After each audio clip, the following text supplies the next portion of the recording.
Oh, I made it! Followed my map. Alright. Welcome to Out Past the Rings, Volume 64! Today we're talking about the They Sleep We Live, Piri Reis, 7-inch split that came out on September 5th, 2017. We're in a bit of a time machine here because everything's been coming up 2016 as of late, but, well, the history behind this tells us why.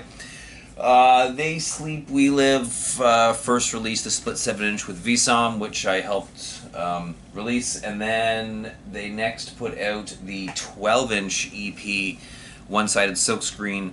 And when I was sent those masters and I had, I believe, said yes already to the release, I was given 5 tracks via email. And it wasn't until I think I got the whatever, they were like, use tracks 1 to 4 for the 12-inch on Bandcamp or whatever. I was like, oh, what's the last track? That's my favorite one. They said, oh, it's coming out on a split 5-inch with Piri Reis. And then bam, I was basically on the hook for that one because I love that song so much. And it worked out very well because I didn't really know about Piri Reis before, but I certainly found out afterwards and realized quickly that Arwith from Uterid is in this band, and they kick ass.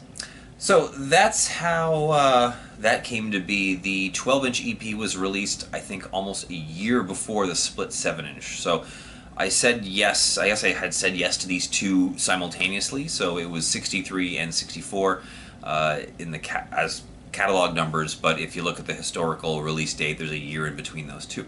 So after this, we'll go back. I assume to 2016, but I don't remember. I know it's the double 12-inch, 8 Feet Under, Volume 1 is coming up next. But back to the release at hand, I said split 5-inch. This was supposed to be a split 5-inch. That's what we initially signed up for, and for whatever reason it turned into a split 7-inch, which is fine with me, so my record player can play this, as opposed to not, because I have a newer one, aka a piece of garbage.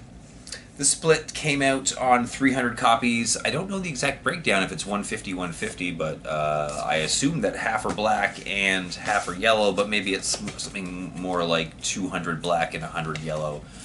Maybe I just sold out of all of these yellow first, and I forgot they've got some marble swirl on there too, which is pretty cool. This was released on Reactive Protest, Frame Code, Dingleberry, Time as a Color, Copevin, Don't Care, Pike Records, and Zegma Beach Records.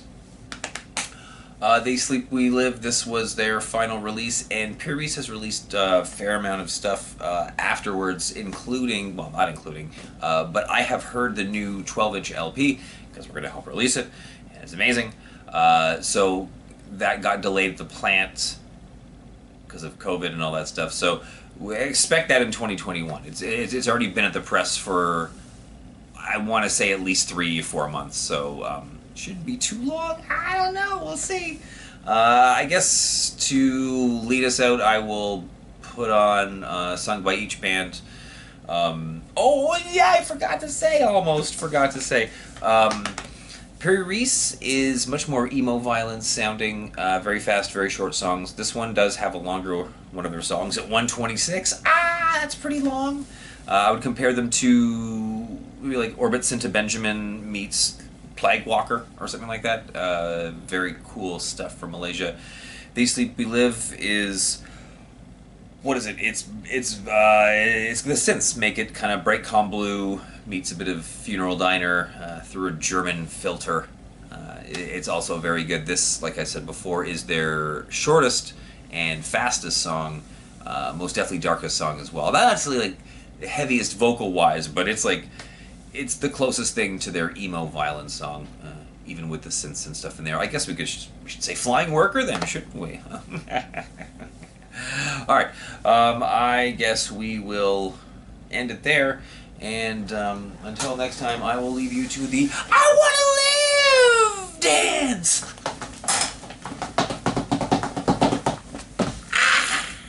I feel like I've already done this dance.